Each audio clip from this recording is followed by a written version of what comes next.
Bismillahirrahmanirrahim. Assalamualaikum dan selamat sejahtera. Nama saya ialah Muhammad Khalil Walid bin Hanifah, bernombor matrik 18/19 F1096. Saya akan membentangkan pada hari ini ialah tentang case study saya untuk subjek DFP 50123 iaitu Secure Mobile Computing.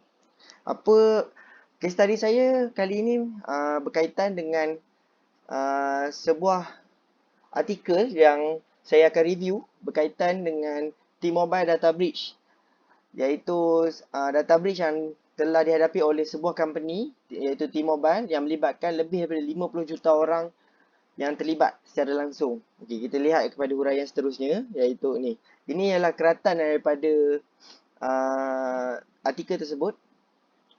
T-Mobile data breach, more than 50 million people are now affected. Okey. Dan kita boleh baca, saya ringkaskan. Okay, the company said in a post that the personal data of more than 40 million customers was stolen by the hackers. Okay, sekarang ni apa yang dihadapi, masalah yang dihadapi oleh T-Mobile ialah data-data customer dia lebih daripada 40 juta orang telah dicuri oleh seorang ataupun sekumpulan hackers ataupun penggodam. Okay. The data yang dicuri itu ialah data customer yang prospektif. Maksudnya customer yang penting. Data-data yang curi itu seperti nama, tarikh lahir, information daripada lesen memandu dan social security numbers. Okay, tambahan pula, the company said that the hackers has swiped the data belonging to approximately 7.8 million current postpaid customers. Bukan sahaja prospective customers, postpaid customer juga terlibat sebanyak 7.8 million. Dan ada 850,000 orang prepaid customer punya data iaitu seperti nama, nombor telefon dan account PIN telah di-expose oleh hacker tersebut. Kita teruskan. Okey, untuk topik ini antara topik-topik yang saya akan huraikan sebentar lagi. Kita akan tengok satu persatu, iaitu the first topic, the main problem faced by the organisation and users. Maksudnya apa masalah yang dihadapi oleh organisasi T-Mobile dan juga pengguna-pengguna iaitu customer dia setelah berlakunya data breach ini. Dan yang kedua ialah the consequences of the attack. Apa yang akan berlaku ataupun apa kelemahan-kelemahan yang akan berlaku setelah berlakunya serangan data breach inilah. Yang ketiga ialah cara untuk counter measure to prevent from the attack by organization and user. Maksudnya saya akan bagi pendapat bagaimana seharusnya organisasi itu untuk menepis ataupun mengelakkan daripada terkena serangan ini segi dari pihak user dan juga pihak organisasi. Saya akan huraikan nanti. Okey, kita seterusnya kita pergi ke next slide iaitu okey, ini ialah topik pertama, the main problem faced by the organisation and users. Okey. Ini adalah penulisan saya tentang topik ini, tapi saya akan cuba ringkaskan di dalam saya punya pembentangan pada kali ini. Okey. Masalah yang dihadapi oleh T-Mobile ialah dinamakan sebagai data breach. Data breach bermaksud ada sekelompok ataupun seorang hacker atau penggodam secara tidak sah dan melanggar undang-undang telah menceroboh masuk ke dalam sistem owner iaitu T-Mobile dan mengambil data-data pelanggan T-Mobile. Dan lebih daripada 40 juta customer T-Mobile sekarang telah terlibat secara langsung di dalam aktiviti ataupun telah terlibat, data-data mereka telah dicuri oleh hacker tersebut. And then data-data tersebut macam saya uraikan yang tadi di dalam keratan yang tadi ialah data-data tersebut datangnya daripada prospective customer dan juga postpaid customer, including apa data yang dicuri daripada prospective customer ialah nama, tarikh lahir, information daripada lesen memandu dan juga social security numbers. Okey, saya bercakap tentang data breach. Mesti orang tertanya, apakah data breach? Okey, saya bacakan dulu. Data breach is an accident where the information is stolen or taken from the system without the knowledge or authorization of a system owner. Bermaksud, data itu diambil daripada sebuah sistem, apa-apa sistem diambil secara tidak sah dan tidak diketahui oleh pemilik sistem tersebut. Okey. Dan sistem ini dan juga database ini bukan berlaku kepada company-company ataupun organisasi-organisasi yang besar sahaja. Organisasi kecil juga boleh berlaku. Dia bergantung kepada kepentingan orang si pelaku, iaitu hacker tersebut atau pengodam tersebut. Apa kepentingan dia? Adakah dia apa yang dia nak?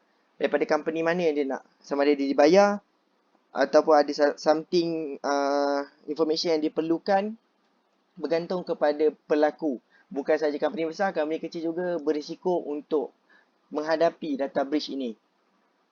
Antara data-data yang biasa di data breach ialah yang biasanya data-data yang sensitif, priority ataupun confidential information seperti credit card numbers, customer data, trade secret, rahsia jual beli ataupun apa-apa information yang melibatkan keselamatan sesebuah negara. Okay, and then the effect brought on by the data breach can come in the form of damage to the target company reputation due to perceived betrayal of trust.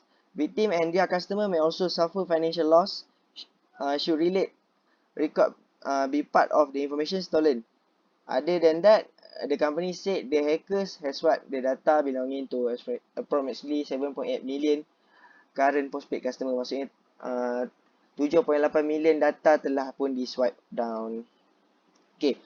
Bila berlakunya data breach, akan ada berlaku beberapa impact yang besar kepada company tersebut, iaitu customer ataupun pelanggan dia tidak akan berlaku satu perasaan tidak percaya lagi kepada company tersebut sebab data mereka sudah pun diceroboh. Bermaksud customer merasa yang company tidak selamat untuk dilanggan. And satu lagi organisasi akan menanggung rugi yang sangat besar, dan itu nanti saya akan huraikan di slide seterusnya. Kita beralih ke slide seterusnya. Okay, the consequences of the attack. Okay, the first consequences dalam serangan ini ialah the loss of sensitive personal data. Maksudnya apabila berlakunya attack data breach ni, sensitive data telah diceroboh dan disebarkan.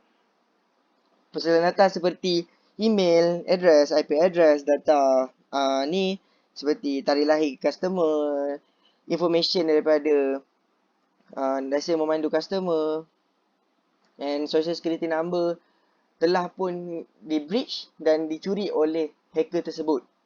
Yang kedua, consequences dia ialah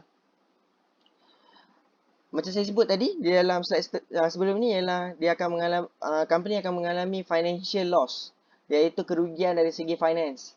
Ya, apabila berlakunya sebuah data breach ni, company memerlukan keluarkan dana yang banyak untuk cover up balik apa yang berlaku. Maksudnya memperbaiki sistem keselamatan dan sebagainya. Sebagai contoh, cost tu include dengan compensatory effect customers, setting up incident response effort. Maksudnya apa effort yang perlu direspon semasa berlakunya data breach ni memerlukan dana daripada company tersebut. Dan selain itu, kita juga harus company tu juga harus siasat apa yang berlaku, bagaimana ia berlaku dan sebagainya. Jadi proses siasatan itu juga makan masa, makan duit dan tenaga pekerja yang banyak. Lepas tu seterusnya, company tu juga perlu untuk menaik tingkat dia punya sistem security dan juga membayar legal fee, dan ada beberapa kos lagi yang perlu dikeluarkan. Jadi company tu perlu mengeluarkan dana. Kiranya kita beranggapan company, organisation ataupun company tersebut akan mengalami kerugian semasa berlakunya data breach attack ini.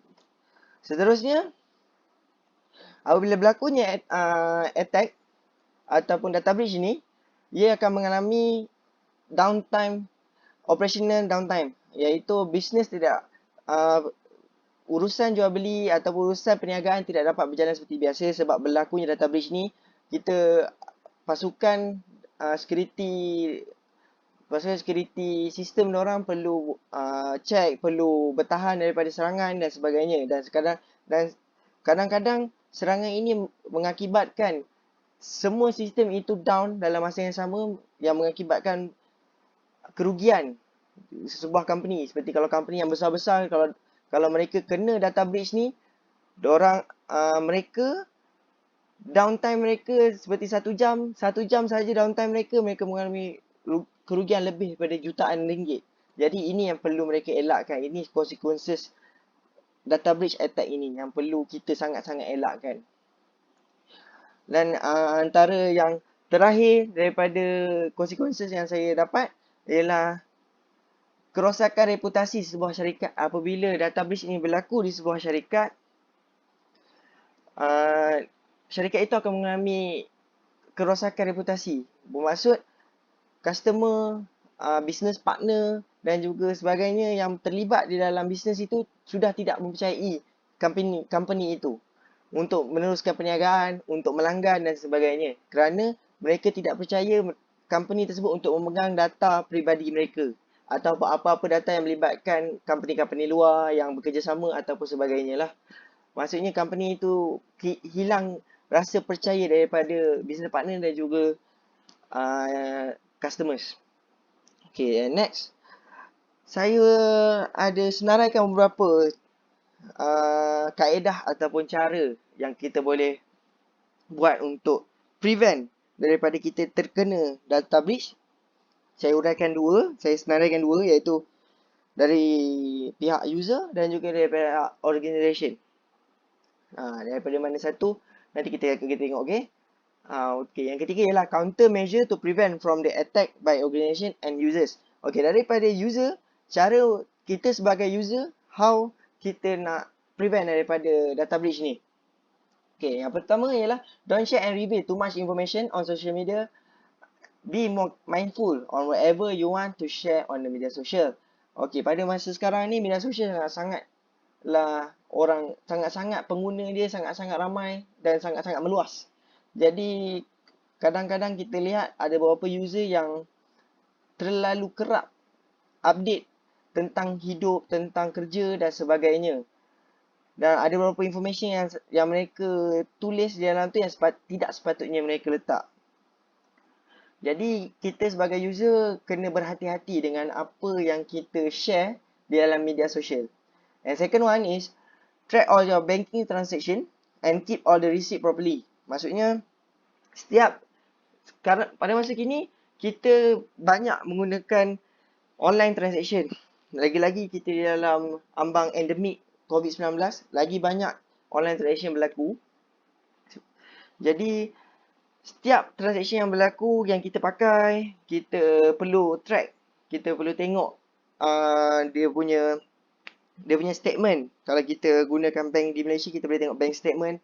Maksudnya kita boleh lihat duit kita keluar ke mana, pergi ke mana, adakah ada transaction yang mencurigakan yang kita tak buat tapi ada dalam bank statement. And then kita kena simpan.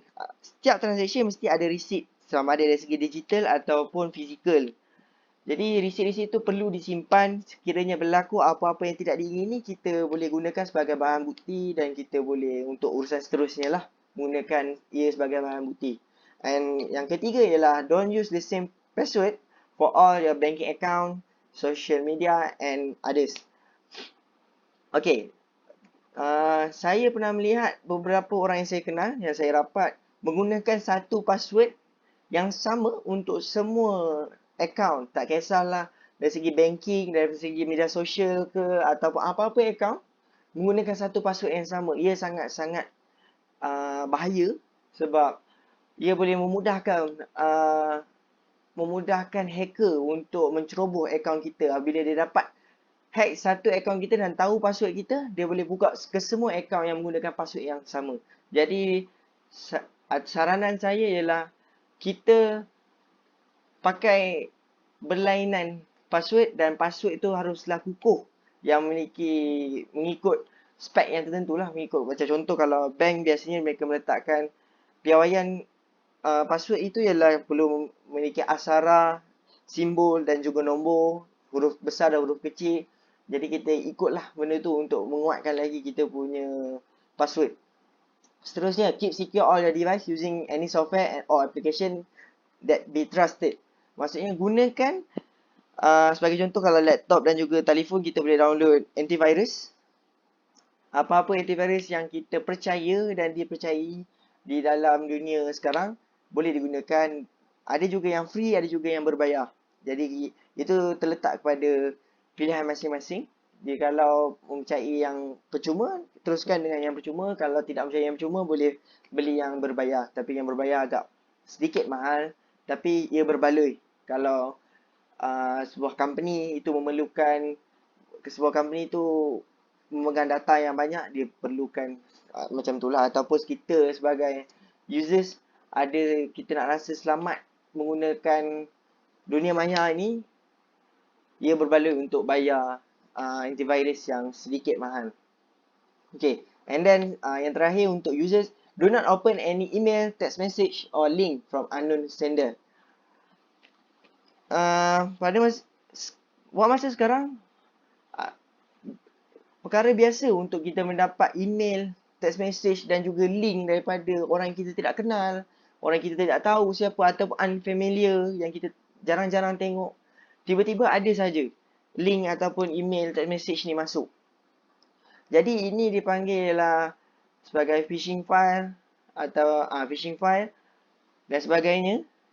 Phishing method yang digunakan oleh hacker untuk hack kita punya apa-apa yang mereka nak lah ke atas diri kita, bergantung kepada apa file yang dihantar kepada kita. Jadi kita sebagai user ni perlu berhati-hati dan lihat sebuah file yang kita nak buka tu dengan baik.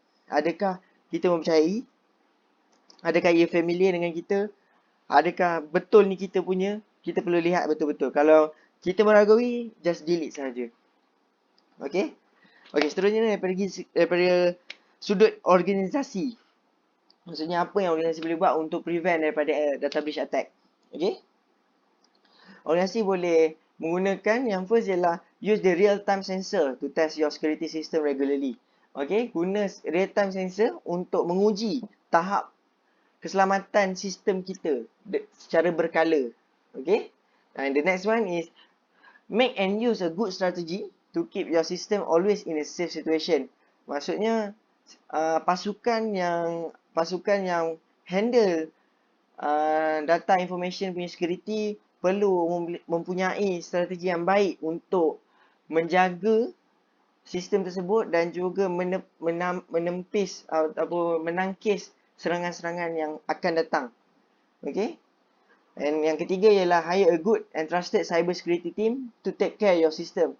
Apabila kita mempunyai sebuah company dan kita mempunyai sistem, kita kalau boleh, kita sebagai owner, kita spend sedikit banyak untuk, maksudnya sedikit banyak dekat cyber security punya team, supaya kita dapat cyber security team yang cukup baik untuk menjaga sistem kita. Yang keempat ialah perform a security audit regularly. Buat audit security untuk sistem tersebut secara berkala, supaya setiap kelemahan tu kita dapat lihat dengan jelas. Maksudnya kita boleh membuat tindakan yang cepat apabila ada kelemahan-kelemahan yang kita jumpa semasa audit tersebut. Make sure all the system connected to the company network are safe. Maksudnya apabila kita, contoh kita ada bekerja, company kita ada bekerja dengan vendor-vendor yang melibatkan sistem, pastikan sistem yang mereka gunakan juga turut selamat untuk digunakan bersama-sama dengan sistem kita. Jadi kita perlu berwaspada lah untuk memilih company yang bekerja sama dengan company kita ataupun organisasi luar yang bekerja dengan kita. Yang terakhir ialah educate all your employee to know about their role in data security. Jadi kita kena didik pekerja-pekerja kita untuk tahu apa tanggungjawab, apa role mereka di dalam data security. Semasa bekerja, apa etikanya untuk orang kata bekerja tu, apa etikanya. Okay? Jadi saya rasa sampai situ saja pembentangan saya. 3 topik itu telah saya bentangkan. Jadi sekadar itu saja dari saya. Jikalau ada salah dan silap, saya memohon maaf sepanjang video ini. Video ini agak panjang sedikit. Jadi itu saja. Sekian. Terima kasih.